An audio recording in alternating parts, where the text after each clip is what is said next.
Welcome to a special episode of The Usual Saints. I'm Mike D. Jeremy is laughing. You can't see him until we put this up on YouTube. And Vinny didn't laugh, so I appreciate that, Vinny. Thank you. I'm laughing at Jeremy. Vinny knows what a radio announcer intro voice sounds like. We went to broadcasting schools. We're professionals. Jeremy over there, he doesn't know what he's talking about. Well, all I know is you could probably sell some used cars. That's all I'm saying. That's fine. I don't have any desire to do that at this time, though. So we are bringing to you a special episode of The Usual Saints today because we are interviewing State Representative for Florida, Anna Eskamani. We have 15 minutes of her time, so me, Vinny, and Jeremy wanted to get started. Warm up. We got 5 minutes before she's supposed to pop in. So that's cool. Now, what are we supposed to call her? Anna? she's really cool. You call her whatever the hell you want. Representative Eskamani. That's probably the professional thing.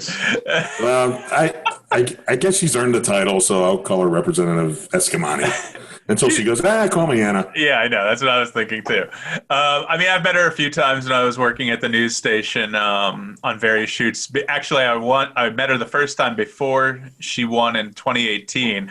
And so I get told to go to Lake Eola in Orlando and look for someone. And Lake Eola, I don't know if you guys know it, it's a huge park, and there's always like tons of stuff going on around it before COVID. Mm-hmm. And so I'm texting someone, I'm not knowing who I'm texting, thinking it's just some representative for her campaign, and it's her. And so I'm just bullshitting with her, not knowing that it's this. But she's so cool. Like, I met her and before she left, and then I met her at other campaign events, and I think we have similar ideologies, her and I. So let's see what Jeremy says. But Jeremy, I always got to call you out. You're the most conservative one of us. Jeremy's like, Right. So we'll see how this goes. It should be fun, a good 15 minutes. Plus, it's our first guest, so I'm pretty excited about that. It's a good get for our first guest. I've been having other ideas for other guests too, besides the one we've talked about. The ones who are reaching out to us. Like, we could even go like in the direction of, I have an interest in cosplay, so I can reach out to some cosplayers and see, they might be boring, but we'll find out. Something away from politics. Yeah, we could have fun with them anyway. Jeremy, the first people I reached out to were away from politics, but I did not get any responses from any of them. I reached out to like several members of the Howard Stern show staff. I reached out to like some famous actors. Reached out to Kevin Spacey, as we've discussed. So Weird Al Yankovic. I did. That's right. Yeah. Unfortunately, I did not hear from Weird Al. I would love nothing more than to get 15 minutes of Weird Al's time. Exactly. He's funny, guys. He might not enjoy it much. You never know. He might enjoy it. I don't know. What's he doing lately? I don't know. No, he's not touring right now. Well, that's what he does. Yeah, that's what he does. Like, Vinny, he's still putting out music. what was it, 5 years ago now? He had like the #1 album for the first time in his career. So, really? Yeah, Mandatory Fun. It was it was a good album. I didn't think it was much different than any other album, but it just hit at the right time where people wanted that, and it was the first time he ever went to #1. So he was pretty excited about that. Wow. Weird Al Yankovic songs going to #1. Well, that's insane. This beret here, that's from the tour. Mandatory Fun. He dressed up like a North Korean dictator. How do I get that? Can't put this on top of my headphones. There we go. And so, it's just a little bit of fun stuff.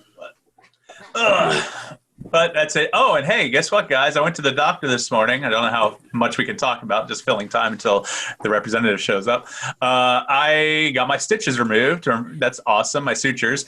But excellent. I also, I said, hey, so can I get my doctor's note to go back to work on Monday?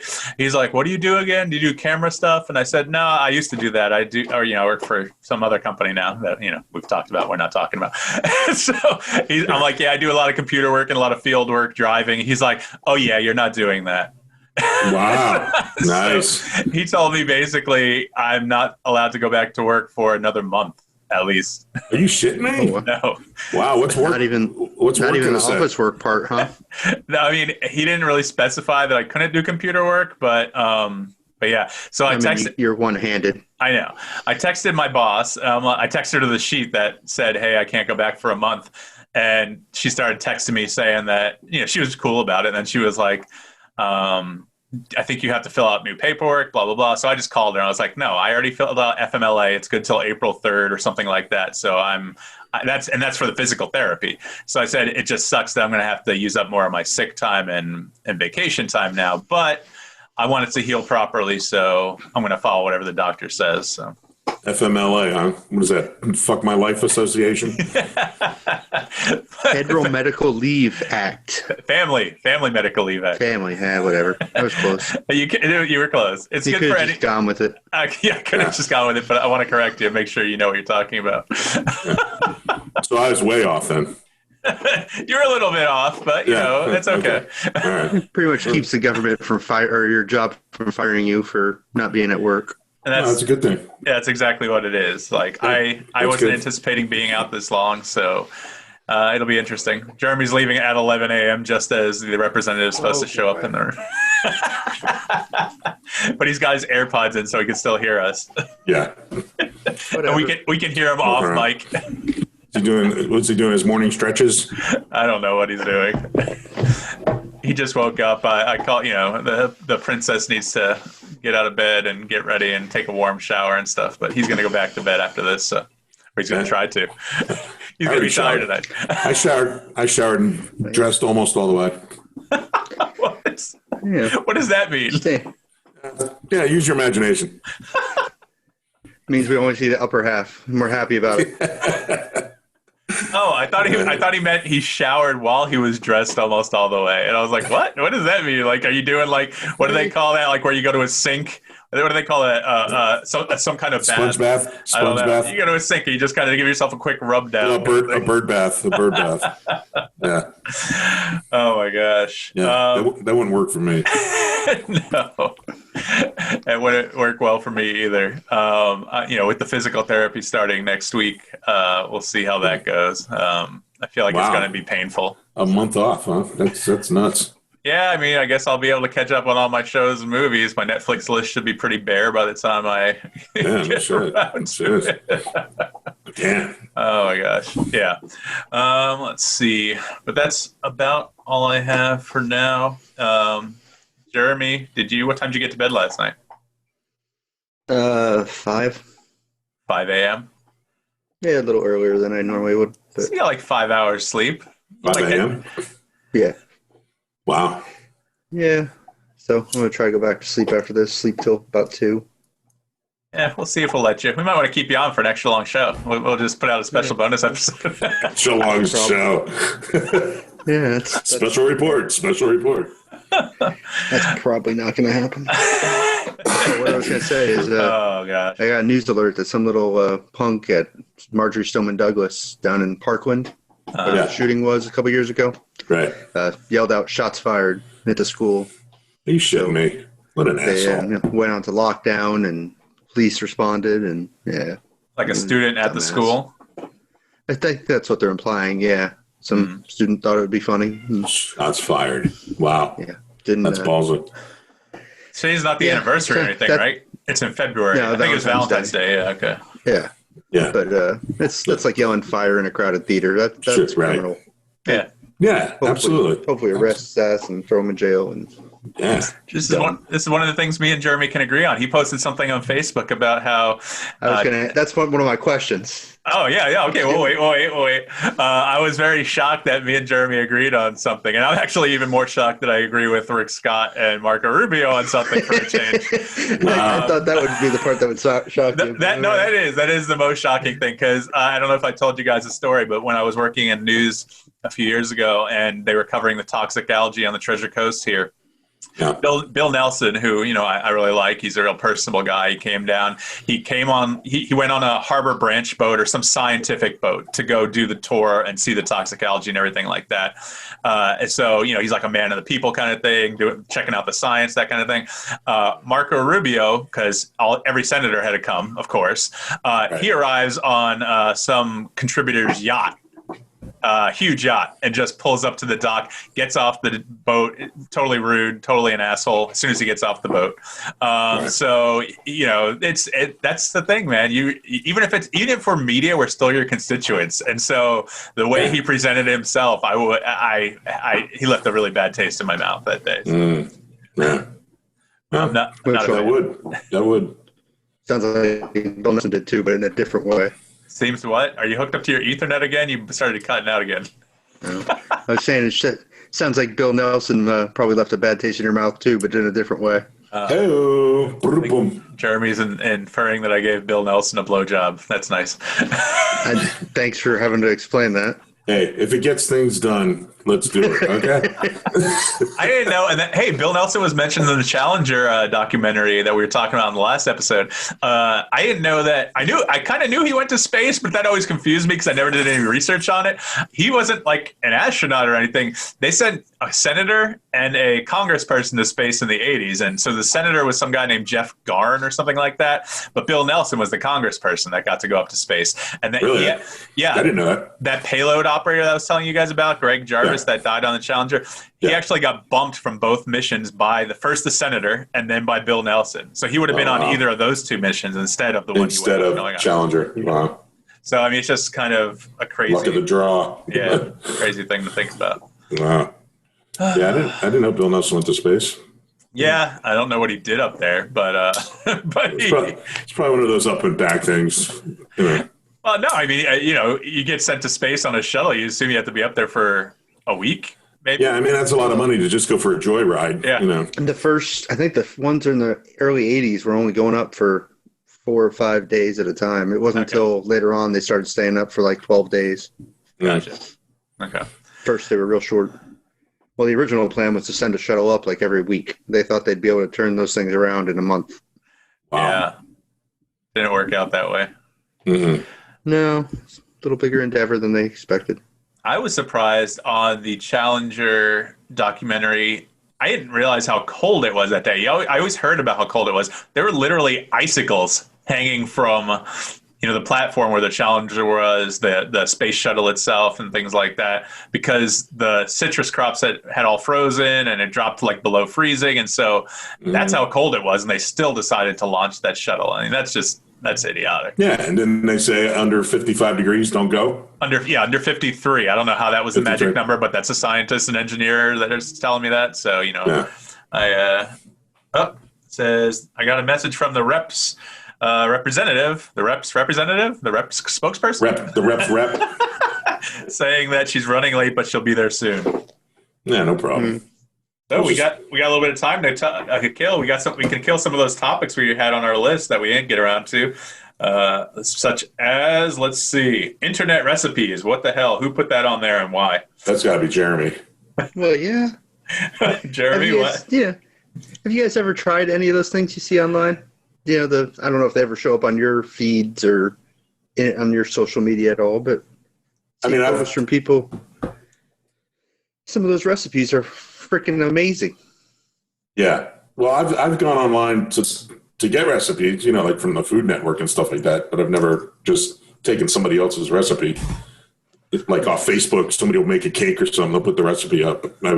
But yeah, we saw one for dump cakes off of Facebook where you don't have to mix anything. You just put it all in a pan and layers with some butter on top and put it in the oven. Really? It's phenomenal. I could make something like that. That sounds simple. It was very simple. The hardest part is cutting up the butter. That's it. Yeah, this is definitely a Jeremy thing. I remember you sent out that recipe about Big Mac in a bowl to the group. Oh, that thing, yeah. That shit is awesome. You have no idea how good that is. Holy crap. It probably would be good. I mean, I like a Big Mac, just as a Big Mac, but throw it in a bowl and it's party time. No, the only thing I've ever tried, and it wasn't even me, it was Heather, because the chicken gnocchi soup at Olive Garden is so delicious.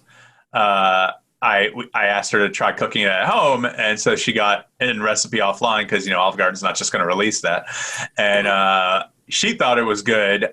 I didn't think it was that good. The thing is, she made a whole pot full, like a huge pot full of it, and so she was eating it for a while after that. And that's when she told me she was never going to try to cook anything like that again. You didn't feel obligated to eat it, huh? I tried, and it just wasn't as good. I'm sorry. I got to be honest. I'm not one to just placate someone for their feelings or their effort or whatnot. No, that's true. I mean, it was thinner than the Olive Garden soup. It wasn't as thick and creamy, and it wasn't as good. But it's not her fault. We tried this recipe offline. I like her cooking skills. She'll tell me that. She'll tell anyone. How the hell does your wife cook for you at all anymore? Yeah, no, I mean, I know what she cooks. I think I like her breaded chicken is like amazing. I wish she would start a restaurant with that almost. But it's just certain things just don't always work out the best. But that's not reflective of her cooking skills, I would say. And then the other one what was the other one that we were covering? Let's see, investment retirement plans. Who put that on there? Oh. That's Jeremy's. Jeremy's putting these really wonderful educational topics on there. But that leads into the whole GameStop and Wall Street Bets thing. T-Man is entering the room. Here we go. There, I see. Hello, Representative Eskamani. How are you doing? Hi, fam. Sorry I'm late. It's been a hectic Friday. No worries. You're a busy person. You're doing stuff up at the Capitol. I get it. Well, I appreciate you taking the time to come on our podcast. This is the Usual Saints. I'm Mike D. I met you a few years ago. Don't know if you remember. You meet a lot of people. I was with Spectrum, I think. That's right. Correct. Yeah, totally. Great to see you again. Good to see you. I've moved away from news, so I'm not doing that, but I'm doing this. We got two of our other guys here. We got Jeremy and Vinny. Hi, guys. How you doing? Hello. Good. Great to be here. You are our inaugural guest.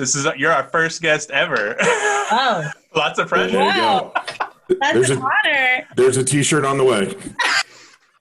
Okay, I'm waiting for that. I'm holding you to it. Vinny, now you got to send one down from Atlanta. Yeah, I know. I think I got one in my drawer somewhere. I'll send it down.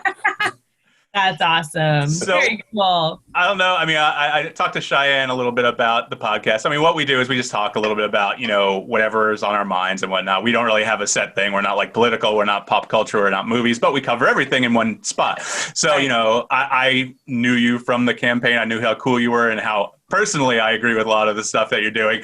Maybe not everyone does, but so I was like, let's reach out to her, and I'm glad to have you. But I know we only have a short time with you, so I want to make sure we get some questions in and to let you talk about whatever you have, because I know there's a lot of stuff you've been doing. I follow you on Facebook, so you got a lot of stuff going on. Yeah, we're super busy. That sounds awesome. And I probably, I think around 11:30, I need to hop off, so we have some time. So, yeah. All right. Well, Vinny, I said I was going to let you go first. What you got for the representative? Well, thank you from me for coming on to the podcast. We appreciate it. Do you want me to call you Representative Eskamani, or can I call you Anna? Or you can call me Anna. Yeah, okay. Anna. Okay. Thanks for asking me. Well, you've earned your title, so I wanted to be respectful for that. I'm actually doing this from Georgia. I live in Atlanta, Georgia, and my rep is Lucy McBath. Oh, wow. She's a rock star. Yeah. You know her? Yeah. Yeah. But what I wanted to ask, and just real quickly, since COVID-19 is the big thing, of course, everybody's worried about it. I was wondering, as far as the state of Florida is concerned, because I looked at the numbers and I see that they're going up again, as is everybody's really. But I was wondering if there was any chance of a mandate coming out for masks and that type of thing, because the protocol is there, but a lot of people aren't paying attention to it. So I was wondering what your thoughts were as far as getting it mandated and, really enforcing it. We just talked about this the other night about, enforcing these mandates if they come out. Great question. A great question, Vinny. I mean, we have been pushing for a statewide mask mandate since the very beginning of this pandemic, and our governor has just completely dismissed the concept. He it's ironic because he said it was a local government decision, but then he also preempted local governments from enforcing these mandates. So the way things stand in Florida now is local governments can put into place mask requirements, but they actually can't enforce them because the governor took away their ability to do that. So at this point, Florida really doesn't have a mask mandate. I mean, we've been pushing to model the best behavior. I really encourage the business community to step up and, implement within their doors these protocols, because at that point, at least it can be both a cultural change effort to say wearing a mask is the right thing to do, but of course, accountability within the private sector. But it's been a challenge. The governor has been anti-science from the beginning, and he gets it from former President Trump, which I love to be able to say. Yes. But that's where we are right now, and so it's really unfortunate because even in the legislature, so we're back in committee weeks, right? We have mask requirements like for all the members to follow, and we have testing that we're taking like the week before session starts. Every single week, there's been new legislative colleagues with COVID. And most recently, there was some tension because two lawmakers, both in the Leon County delegation, so they're both representing parts of the Panhandle. Right. One got COVID first, the other got it shortly after, and they were together in a delegation meeting, and he wasn't wearing his mask, and she was, and she was sitting next to him, and so she's almost certain that's where it came from. And so again, it's like we have all this science now, we have all these resources, and folks just won't follow the rules. I think if I get COVID, it's going to be less like in the district and more in the building in Tallahassee because folks are not being responsible. Yeah, I don't understand why people don't wear the mask. I mean, it's like you're drowning and somebody throws you a life preserver and you don't use it. I mean, to me, it's just common sense. I mean, even if you don't fully believe in wearing the mask, do it for other people. You know what I mean? Right. But thank you for that. And how do you feel about Joe Biden so far? Are you excited about the things that he's doing? Oh, yeah. I love that question. It's funny. I'm so overwhelmed with just like Florida stuff that I try to read NPR at night or turn on the news at night so I can kind of see like what's coming out of the administration because I've been, catching pieces of it. I think his executive orders were spot on. A lot of his work is just reversing things that have been going down the wrong direction. And so I really, really appreciated, the reversals on things like DACA, on extending the eviction protection order for those affected by COVID-19, LGBTQ plus rights. I really think the relief package that he is rolling out is smart. I mean, it not only includes immediate relief, but includes systematic economic changes like increasing minimum wage for everyone, eliminating the sub wage, which has disproportionately applied to the disability community, which is messed up. I mean, it's basically we've given ourselves permission to pay folks with disabilities less for their work, and that's inappropriate. So I think there's a lot of good parts of this package. Obviously, larger questions remain around healthcare access. Like, what are we going to do to make sure every person has access to healthcare in this country? Absolutely. And his international approach, obviously it's been only, a week or so in, but he is reigniting the energy accords, for the Paris Accords for climate change. He is reconnecting with NATO. And I thought it was really cool. There was a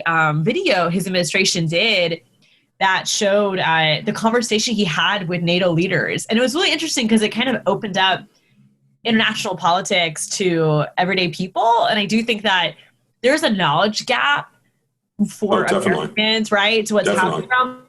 And I studied international relations when I was at UCF. So my academic background early on was more geopolitics and kind of looking at the U.S. role, around the world, which has unfortunately not been the best. And so allowing for more public engagement in foreign relations, I think it's going to be really interesting to see how that unfolds. That's great. Well, those are my couple of questions since we're short on time. So I'm going to pass it on to Jeremy. Jeremy?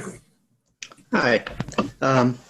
So I don't always agree with everyone else on politics, but we found one topic we agreed on, which I think a lot of people in the country might agree on, and that is term limits for representatives and senators and whatnot. And I was just curious because it'd be voting to limit your own career for most of those people. So what do you see as one, do you support them? And two, if you do, how do you see getting there when people have to vote I'm not going to vote to lose my job. So how do we get there? Yeah, that's a great question, Minnie. So we actually do have term limits in Florida.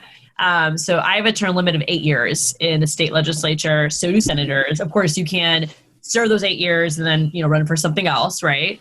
And it's an interesting dynamic when we talk about term limits and length of stay. Because I will say in Tallahassee, when term limits got put into place, yes, we were able to see the removal of lawmakers, like no matter what incumbency power they had, right? But at the same time, it has given more influence to lobbyists, because what ended up happening is that lobbyists have so much more influence and institutional knowledge compared to lawmakers. And so we do see this disparity where the special interests have almost conquered the process in Tallahassee, because as soon as a lawmaker gets their feet wet, they're out.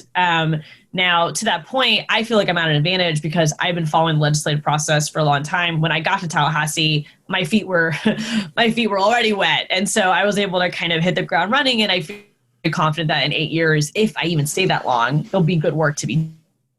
So I think term limits are smart because when we look at any type of nonprofit board, for example, there's always term limits. And the point of it is that it allows new blood to come in, fresh perspectives. But at the same time, you have the same CEO that's there for like 20 odd years, that CEO can wield a lot of influence over new board members. So I think there is a balance to ask ourselves, how many years is enough? There has been some conversation among lawmakers of two things. One is that the part-time legislature that we have is not enough to actually get the job done. We're only in Tallahassee for about 3 months of the year, and we only have 60 days to pass a budget. And so there has been a lot of debate around, is that enough time?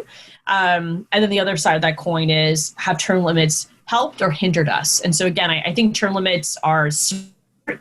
There is a well-meaning debate around, is it 8 years or is it 12 years, right? Like what would be or is it 10 years or is it less? Like what is that? What's the happy number, I guess, that everyone can kind of agree doesn't give lobbyists too much influence, but it also allows for there to be fresh blood coming into the legislature. In my case, in my race, we were going to go up against an incumbent. That was like everything we were planning was to go against an incumbent, flip a seat. And then he decided to run for Congress, so the seat became empty as we were about to file. I think he knew we were coming, so he, left to go run for something else. But I have always supported term limits and think that it's smart for us to create space for new people. And you look at Congress and the U.S. Senate. I mean, people are like dinosaurs, right? Like, and they don't reflect the everyday people, and they do have way too much power in being influenced by special interest. And so it's just wild to me, you look at Washington and it's like, you don't see yourself there. It's changing, but you really don't see yourself there from a generational perspective because of the folks who've just been there for so freaking long. Oh yeah, definitely. Particularly, Mike, I'll let you ask a question just so we don't run out of time before you get to ask something. Yeah, I understand. I mean, I do have a question, but I mean, just to touch on the race thing, I mean, running for House, especially, I mean, even in the state or the United States, doesn't matter, every 2 years. I mean, basically, as soon as you get elected, you have to start prepping another run. I mean, that's crazy to me. I don't know. Exhausting. Yeah. And if you're someone like me, like, so I don't take money from corporations, right? Like, and so, and I've actually become even more strict about that value over time, which is really interesting because in most cases, when you get elected, then you see that lawmakers start like banking in on being an incumbent.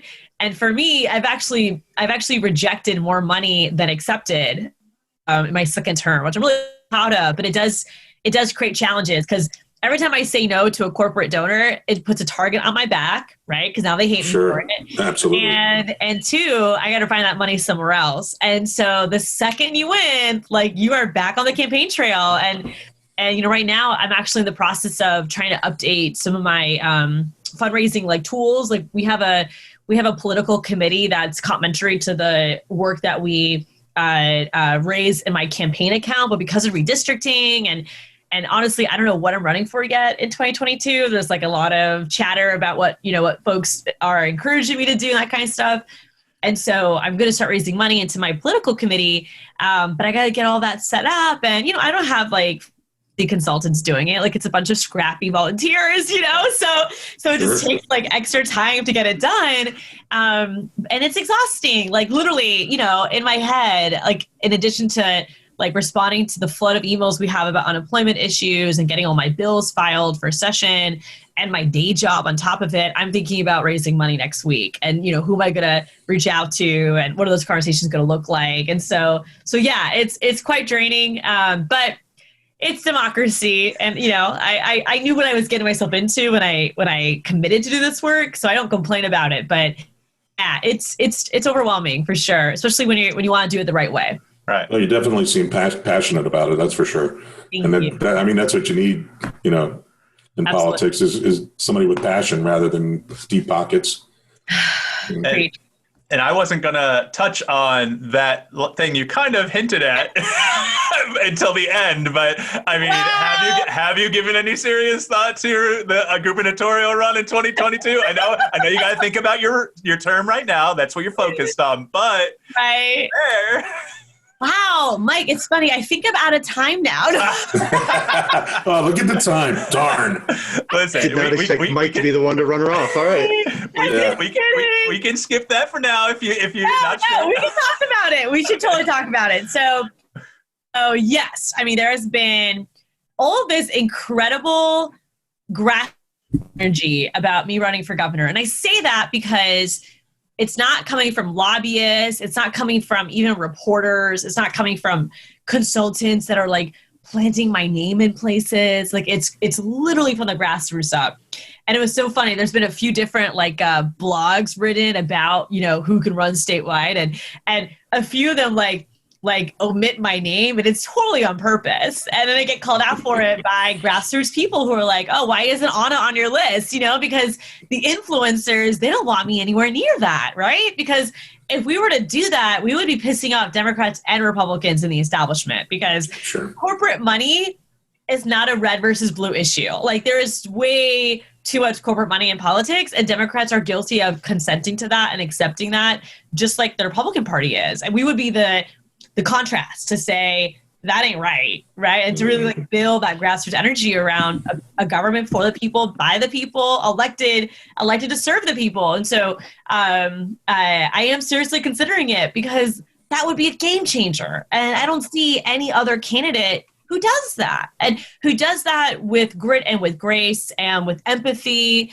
and who can actually work across the aisle. Like one of the most conservative Republicans just co-sponsored one of my bills. You know what I mean? Like we do have those moments. And even in my district here in Orlando, we won 2 precincts that voted for President Trump. 2 precincts that said, we're voting for Trump, also voted for me, this little brown girl. And so I think that's really cool. And it speaks to like our people-centered work. And to your point, Mike, like, this coming weekend, we're actually hosting a community canvas for our district. It's not political. We're not talking about voting.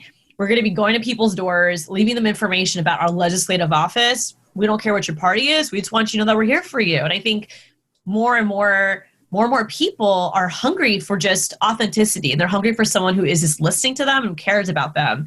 And we had someone really angry, like call our office as an example. And I won't go into the issues of what they were angry about, but they called our office. They're really pissed. And, I spoke to him this morning where we might be filing a bill that he suggested to us. You know what I mean? So it's like, it's also those moments of just like embrace the tension. Let's talk about it. Treat everyone with kindness. Mr. Rogers is an honorary. He's an honorary constituent because he went to school at Rollins College, which is in my district. So I always just think about, this mentality of like all boats rise together. We need, my neighbors, when my neighbors are doing better, I'm also doing better because we all are within this ecosystem together. And so you have to be able to build a multi-class, multiracial, and multi-generational movement to do good work in Florida, and we're doing that. So imagine that amplified, to something statewide. So we're thinking big, we're dreaming big, but I'm also not naive, and I don't want to hit and miss. I really want to make sure that whatever we do is thoughtful to the people of Florida, and it's building infrastructure long term for our work. I don't want to make this jump and disappoint people, and not be able to deliver what we need to deliver to actually win. So we're going through all of that right now, and we'll definitely keep the world posted. All right. Well, that sounds great. I think, judging by your timeline, I think we're out of time. So, but I really enjoyed the conversation. I hope if you have anything you want to promote or anything in the future, you feel free to reach out. You guys, yes, we'd love to have you on. Absolutely. Even if you just wanted to, just talk about whatever we talk about, that's fine too. Yeah. I love it. I love it. Well, thanks for the invitation. This was super fun, and I would love to come back anytime. And of course, if your listeners need me or have questions, you can always just reach out. We're at annaforflorida.com. Just drop us an email, and we'll definitely be there to help and hear what you got to say. That sounds great. Thank you, Anna. Thanks, y'all. Appreciate it. See you soon. Take care. Oh, that was awesome. That was awesome. Think. Yeah. Yeah, that was good. That was good. Jeremy had a question. He had a good lengthy answer there too. That was good. Did she touch on the points you wanted her to touch on? Yeah. She did very open about everything. That was awesome. Yeah, but I mean, like she said, I really wasn't going to go to the gubernatorial question. We just were running out of time, and she touched on it. I'm like, let me go ahead and touch on that since you go ahead and kind of laughed about it a little bit. Yeah, I was curious about that too. Anyway, so yeah, I mean, people like you heard her say, they're putting her name out there. Whether it's bloggers or just grassroots campaigns. I mean, I think I've seen it in some like not newspaper, but media articles on Facebook and whatnot. But again, she's 3. This is her 3rd year now of being a House rep in Florida. So, like she says, if she shoots her shot and she misses, I mean, she can't just stay in her seat, because if she starts running for another seat, I think that means that her seat opens up to run for. I'm not totally 100% on that, but I think that's what happened with the incumbent that she was going against. Yeah. I know a lot of people running for president also run for their Senate seat and stuff still, because they know they're not actually going to become president. So they run 2 campaigns. Right, but I don't know if the state level seats are different than like a federal level seat, and plus those might be different election years. This would be the same election year. She'd be running for governor in 2022, and she'd have to run again for her House seat in 2022. So it always annoys me that our governor is off schedule with the presidential election, because a lot less people go vote. Yeah, I see that, but that's why voting by mail is good. Just send everyone a ballot, and we'll be good to go. There you go. That's another conversation that Jeremy doesn't have time for because he needs to go to sleep. Did I touch a sore point there, Jeremy? I don't know. No, I have no problem. You just got to verify who it is that's voting on the thing. That's my only issue. With like what, a notary? Everyone has to become a public notary? I don't see why there's any issue with verifying who it is that's placing the vote. How so, though? What do you mean by that? And again, I'm not trying to get into a long podcast about this, but no, I had to register to vote, right? Yeah. So at some point, I had to sign up and say I want to vote. Right. I had to prove who I was to do that. Why should I not have to prove, hey, it's me actually showing up to vote, or in some other way, this is my one vote? I mean, it shouldn't be that hard. But they're matching signatures. Like in Heather's case, they didn't reject it, but they actually sent her a letter saying that, hey, your signature does not look the same as what we have on file. So we need you to fill out this form and bring it back in, or send it. I brought it back in personally. I don't know if I could mail it back in, but she had to fill out a new form with her new signature on it. And so they do match the signatures. It's not like it's just, they just open it up, don't look at anything. Mine matched enough to the point where they didn't. And this was the first time I'd ever voted by mail in this last, I think it was the primary last year I started. And I'll never turn back. I don't miss those lines. And I worked the election last year, but not having those lines at the polling places especially for the general election, was tremendous. Like, there were so many people that voted by mail or voted early that I think we had 400 people show up to vote at the precinct I worked at. That's insane. And that's for a presidential election. Yeah. So, But, we'll see what happens in the future. We'll see if the state or, the federal government or someone puts the kibosh on that. I hope they don't, because I think it increased turnout. This last election was the most we've ever had. I think was 165 million, 160 million people, something like that. So that's crazy. All right, guys. Most of them alive. You son of a bitch. All right. Well, I want to thank Florida State Representative Anna Eskamani for being our first guest, and hopefully she'll come back. She's kind of hot too. Sure, Vinny, I knew he'd have to touch on that. Yeah. Vinny couldn't even look at the screen. She's none of the keyboard when he's talking to her. She's got a nice smile. She's nice. She's very personable. Which makes her more attractive. Exactly. So. And that's what we need in government, not just attractive people, but like people who say, where are you going with this? But he mentioned personable people who are about the people. You heard her say that. I think she was basically saying that, and tell me if I'm wrong, what you guys inferred, that she took a call from someone who was angry. I feel like that means a constituent of hers who may not agree with her political beliefs, but she just said that she's probably going to introduce a bill based on what that person said. So that's what it takes, is just, you got to listen to the people and you got to help those people out. We didn't even get to touch on what she's done. I mean, she's helped out, I think, tens of thousands of people with unemployment benefits in this past year with the pandemic going on. Like, personally, like, she's taken the charge on doing that. That's not her job, but she does that. And so, I mean, I think she does great work. I follow her on Facebook and Twitter and everywhere else. And, well, like I said, she seems very passionate about it, and that's what you need. I mean, somebody who really cares about her constituents, or just people in general, not just her constituents, but. We need more of her in politics, more people like her. And maybe there are a lot of her, people like her out there, but, they just don't want to get into the system of being bought out and all that kind of stuff. Right. I'm sure there's a lot of good people who have gotten into it and were like, yeah, this isn't for me, Yeah. But anyway. It's hard to compete against the money that the other side will put in, like she said. Exactly. I mean, and the crazy thing is, just like you said, Mike, I mean, as soon as you get that seat, you got to start campaigning for your next term, so it's like, you're trying to, like she said, she's got a day job too. So she's trying to do her day job. She's trying to do the stuff for, her seat and campaign at the same time. So yeah. I've never been a fan of the House of Representatives in the state or federal. I mean, 2 years is just too much. Like, because think about it. Before every presidential, I apologize.